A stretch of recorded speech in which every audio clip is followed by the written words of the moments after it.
سانسیں تیز تیز چلے تو آپ کا وضو نہیں جاتا، کیونکہ سونے سے وضو جب جاتا ہے کہ جب بندے کی اطلاع اپنے جسم سے ختم ہو جاتی ہے. یہ اللہ کے محبوب ہیں جنہیں سوتے وقت بھی ساری کائنات پہ اطلاع ہوتی ہے، تو اپنے جسم سے ان کی اطلاع کیسے معطل ہو سکتی ہے؟ تو یہ اصل وجہ ہے کہ جسم پر اطلاع ہوتی ہے، اس وجہ سے گویا کہ سید عالم صلی اللہ علیہ وسلم کا وضو برقرار رہتا ہے. کہا کہ اس وقت سرکار علیہ الصلوۃ والسلام کہتے ہیں سفر تھا، رسول اللہ صلی اللہ علیہ وسلم کے ہمراہ ہم ساتھ تھے، رات ہم سفر کر رہے تھے، جب آخری شب آئی تو ہم سواریوں سے اترے. حضور نے فرمایا جب میں لیٹ گیا، کہتے ہیں کہ میں آہستہ آہستہ پیچھے ہونے لگا تو سرکار علیہ الصلوۃ والسلام بیدار ہوئے. فرمایا ٹھیک ہے یہیں پر رک جاؤ، آج یہیں پر ہم رک جاتے ہیں اور اپنے اپنی سواریوں کو کہو کہ یہیں پر روک دو اور کجاوے یہاں پر لگا دو اپنے، اور خیمہ زن ہو جاؤ، ہم گویا کہ یہیں پر آرام کریں گے. حضرت عمران بن حسین کہتے ہیں ہم وہاں پر سو گئے.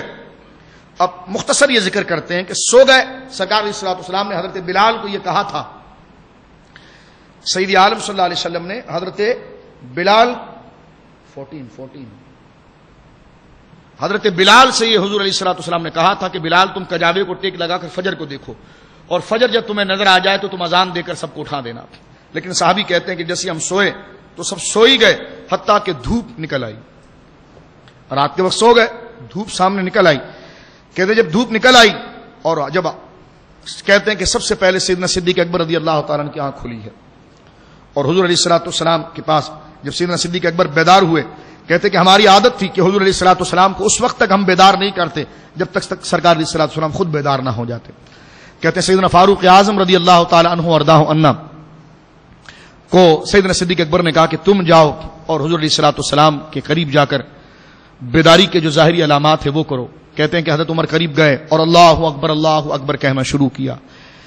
یہ جملے حضرت عمر نے کہے تو سرکار علیہ الصلوۃ والسلام بیدار ہوئے. دیکھا کہ جناب سورج نکل آیا ہے، اور جس وقت کہتے ہیں حتی استيقظ رسول اللہ صلی اللہ علیہ وسلم، حضور علیہ الصلوۃ والسلام نیند سے بیدار ہو گئے، اور جیسی جب دیکھا کہ قد بزغت کہ سورج نکل گیا ہے، حضور علیہ الصلوۃ والسلام کا پہلا جملہ یہ تھا کہ فقال ارتحلوا فصارنا بنا.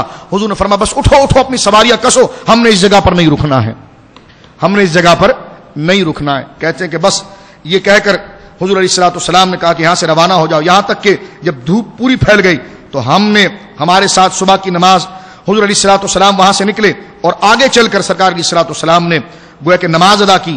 ایک شخص جماعت سے علیحدہ رہا اور اس نے ہمارے ساتھ نماز نہیں پڑھی.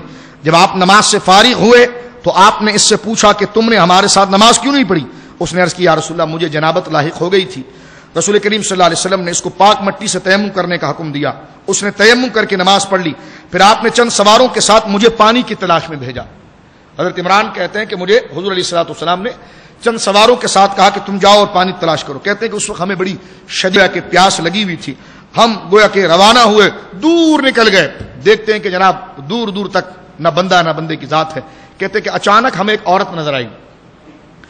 وہ عورت نظر آئی جو اپنی اونٹنی پر بیٹھی ہوئی تھی، اور اس کے اونٹ کے دونوں جانب بڑے بڑے پانی کے مشکیزے جو تھے وہ بھرے ہوئے تھے.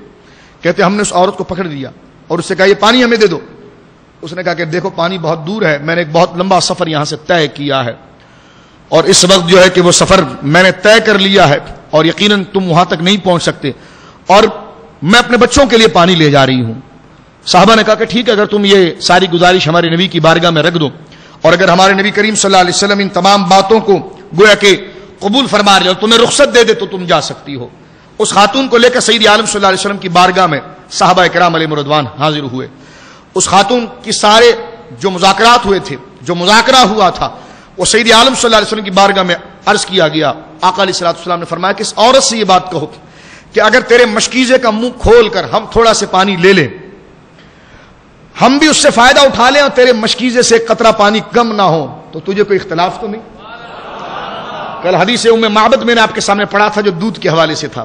آج یہ بھی دیکھیے کہ نبی محض تعلیم دینے کے لیے نہیں آتا، اللہ رب العالمین انہیں مجسمہ برکت بنا کر بھیجتا ہے، انہیں مجسمہ رحمت بنا کر بھیجتا ہے، جس کو حضرت عیسیٰ نے خود کہا وجعلنی مبارکن، اللہ نے مجھے سر سے لے کر پاؤں تک برکت والا بنایا ہے، جس کو میں چھو دیتا ہوں وہ چیز بھی برکت والی ہو جایا کرتی ہے.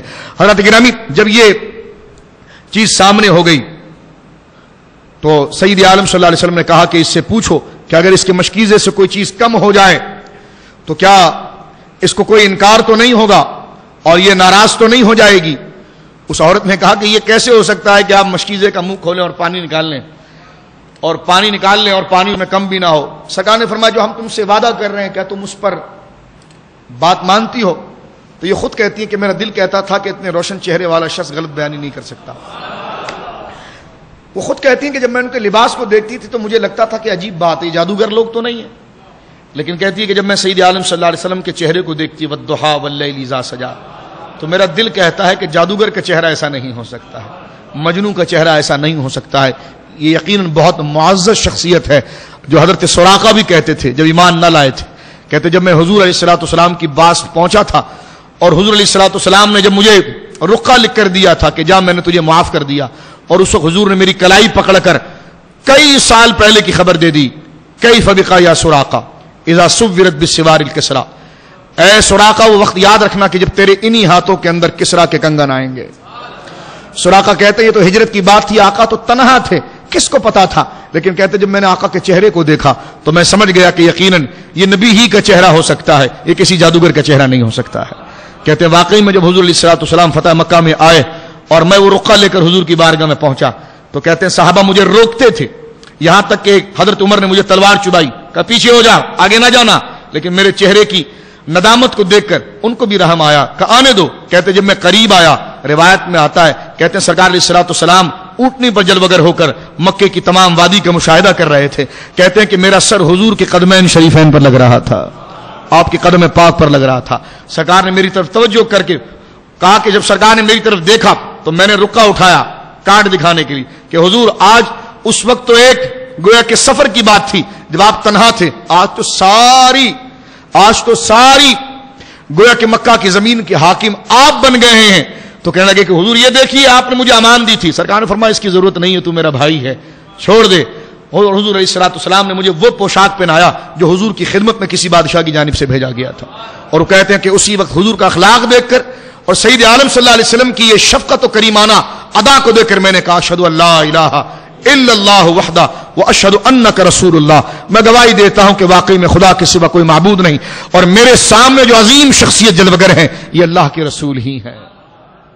بشریت پر اصرار نہیں ہے، دیکھیں کہتے ہیں یہ اللہ کے رسول ہی ہیں۔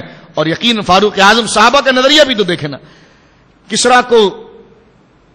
کسرا کی حکومت کو تہ و بالا کیا ہے فاروق اعظم نے، میرے فاروق اعظم نے رضی اللہ تعالی عنہ وارضاہ، اور جب وہ کنگن لا کر پیش کیے گئے تو روایت میں موجود ہے سونا مرد پر حرام ہے، لیکن صحابہ کا یہ نظریہ تھا کہ نبی شارع ہیں، وہ چاہے تو قرآن کے کسی عام حکم سے کسی کو خاص کر دیں، خاص سے کسی کو عام کر دیں۔ یقیناً سونا منع تو تھا لیکن سراقہ کی اجازت تھی۔ فاروق اعظم نے مسجد نبوی میں بھرے مجمع کے اندر کنگن سونے کے اٹھائے، کیونکہ بادشاہ تاج پہنتے تھے، کسرا کنگن پہنا کرتا تھا، اس وقت کا بظاہر سپر پاور تھا، اس کے کنگن لے کر سیدنا فاروق اعظم نے حضرت سراقہ کو بلایا۔ سراقہ آگے آئے، فرمایا سراقہ گھبراتے کیا ہو، دونوں ہاتھ آگے کرو۔ کہا یہ لیجیے امیر المومنین، اور آپ کی آنکھوں سے آنسو جاری تھے اور آپ سونے کے کنگن سراقہ کو پہنا رہے تھے، کہہ رہے تھے سراقہ یاد آ گئی وہ بات جو ہجرت کی رات میرے آقا نے کہا تھا، کیف بک یا سراقہ اذا صورت بالسوار الکسرا، سراقہ مجھے اس وقت یاد کرنا تو کہ جس وقت تیرے اس ہاتھوں کے اندر کسرا کے کنگن آ رہے ہیں۔ اللہ اکبر۔ تو آپ دیکھیے یہ تمام باتیں اور یہ تمام وضاحتیں سید عالم صلی اللہ تعالی علیہ وسلم نے اس بات کو گویا کہ یہاں پر واضح فرمایا کہ اگر وہ چیز پانی کم نہ ہو تو انہوں نے کہا جی پھر آپ کی مرضی ہے، مشکیزے کا منہ کھول دیا گیا۔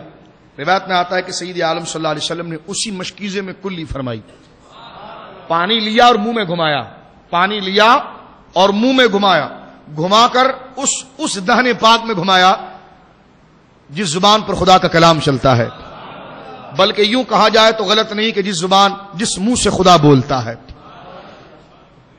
جس منہ سے خدا بولتا ہے۔ تو پانی منہ میں گویا کہ گھما کر میرے آقا علیہ الصلوۃ والسلام نے جب مشکیزے میں پانی داخل فرمایا، صحابہ کو کہا لیتے جاؤ۔ صحابہ کہتے ہیں کہ ہم کثرت کے ساتھ تھے، ہم نے اپنے غسل کے لیے بھی پانی لیا، پینے کے لیے بھی پانی لیا، اور جب مشکیزے کو بند کرنے کا وقت آیا تو ایک قطرہ پانی اس میں کم نہیں تھا، ایک قطرہ پانی اس کے اندر کم نہیں تھا۔ کہتے ہیں کہ جناب یہ کیفیت گویا کہ اس پانی کی بن چکی تھی اور ایک قطرہ پانی اس کے اندر کم نہیں تھا. تو یہ وہ دہن پاک ہے کہ اگر اس میں پانی لے کر چند قطرے لے کر میرے آقا علیہ الصلوۃ والسلام کسی حوض میں ڈال دیتے ہیں تو کھارا پانی سے لعاب سے میٹھا ہو جاتا ہے. ایک نہیں، امام بہقی نے دلائل النبوہ میں کئی احادیث نقل کی ہے کہ خشک کنواں ہے، سرکار سفر فرما رہے ہیں اور وہ سوکھ بھی رہا ہے، سرکار نے لعاب دہن ڈالا. صحابہ کہتے ہیں کہ یہ معجزہ ہی ہے جس پر ہم یقین کرتے ہیں کہ چشمہ بالکل ایک گویا کہ سیل ربا چشمے کی طرح وہ کنواں پھوٹنے لگا تیزی میں اور یہاں تک کہ وہ منہ تک آ گیا اور میٹھا اور شفاف خوشبودار پانی ہو گیا. تو یہ دہن مبارک کی بات ہے اور یہ وہی دہن مبارک ہے. اللہ اکبر. جب خیبر کے دن سید عالم صلی اللہ علیہ وسلم کو زہر دیا گیا اس یہودی عورت نے، تو وہ گوشت کا ٹکڑا جو بکری نہ جانے کب ذبح ہوئی تھی، کب اس پر زہر لگا، کب وہ پکی ہے، لیکن حضور نے جیسے اس کو منہ میں لے لیا تو وہ کٹا ہوا ٹکڑا، یعنی بظاہر اس میں حیات تو نہ تھی نا، اس گوشت کے اندر حیات تو نہ تھی، اس لیے بکری ذبح ہو گئی. حیات کا کیا تعلق؟ اب بکری کا گوشت مارکیٹ میں آ گیا ہے، مارکیٹ سے ایک یہودن نے خرید لیا ہے، یہودن نے اس پہ زہر لگا دیا ہے، کئی دن گزر گئے، اب پکا کر حضور کی خدمت میں رکھا گیا ہے اور حضور خیبر میں اس کی دعوت کو قبول کر کے جیسے منہ سے لگاتے ہیں آپ کی زبان اور آپ کے دہن مبارک سے وہ گوشت جس میں حیات نہیں ہے وہ لگتا ہے کہ وہ گوشت بھی حیات والا ہو جاتا ہے اور گوشت بولتا ہے حضور مجھے نہ کھائیں، انی مسموم، میں زہر آلود ہوں. تو اندازہ لگائیے کہ وہ چیز جس میں حیات نہیں، میرے مصطفیٰ اس سے اپنا دہن مبارک لگا دیں، اپنی زبان پاک کو اس سے لگا دیں، تو جس میں حیات نہیں اس میں حیات آ جائے. تو یہ میرے مصطفیٰ جس کو بوسہ لے لیتے ہیں، جس کو اپنے دہن پاک کے قریب کر لیتے ہیں، جس کو تناول کرنے کے لیے اپنے دہن پاک جس سے خدا بولتا ہے، جس سے وحی جاری ہوتی ہے، اس میں ڈالتے ہیں، تو جناب وہ وحی کے صدقے اور سرکار کی برکات کے صدقے اس میں حیات پیدا ہو جاتی ہے. تو جس سینے میں قرآن رہتا ہو اور جو رب سے سرگوشی کرتے ہو اس پیارے حبیب کی حیات کا کیا مقام ہوگا. اور جو بدبخت ان کی حیات پر اعتراض کرے وہ کتنا بڑا بد مذہب ہوگا، کتنا بڑا مذہب ہوگا. آپ ذاکر نائک کو دیکھیے، یوٹیوب پر اس کی تقریر دیکھیے، اس نے حضور کی حیات پر اتنے گندے جملے کہے کہ مجھ میں جرت نہیں کہ وہ لفظ میں یہاں پر کہہ سکوں. لوگ کہتے ہیں جی ہم اس یہودی کی تقریر سنتے ہیں، تو میں نے کہا وہ یقیناً یہودی ہے. اس قسم کے عقیدے نبیوں کے لیے رکھنا اور بکواسات کرنا تو وہ کس خدا کی طرف بلا رہا ہے؟ ابلیس بھی خدا کی طرف بلا رہا تھا، لیکن خدا کی طرف بلانا جب مقبول ہے کہ جب اس کے محبوبوں کے تعلق سے اسے بلایا جائے، اس صراط الذین انعمت علیہم کے ذریعے اس کے پاس آیا جائے. ایک ہی راستہ ہے خدا کی طرف جانے کا اور وہ صراط الذین انعمت علیہم، اور وہ وہی راستہ ہے جس سے اس کے محبوبوں کے قدم پڑے ہیں اور وہ وہی راستہ ہے جو اس کے محبوبوں کے قدموں کے نقوش سے روشن اور تابع ہو چکا ہے. تو جو راستہ اس کے محبوبوں کے قدم سے روشن ہے وہی راستہ خدا کی طرف جاتا ہے. اس کے علاوہ ہٹ کر کسی بھی راستے پر یا اللہ مدد یا اللہ مدد کہتے رہو، وہ شیطان ہی کی پکار ہو سکتی ہے، وہ رحمان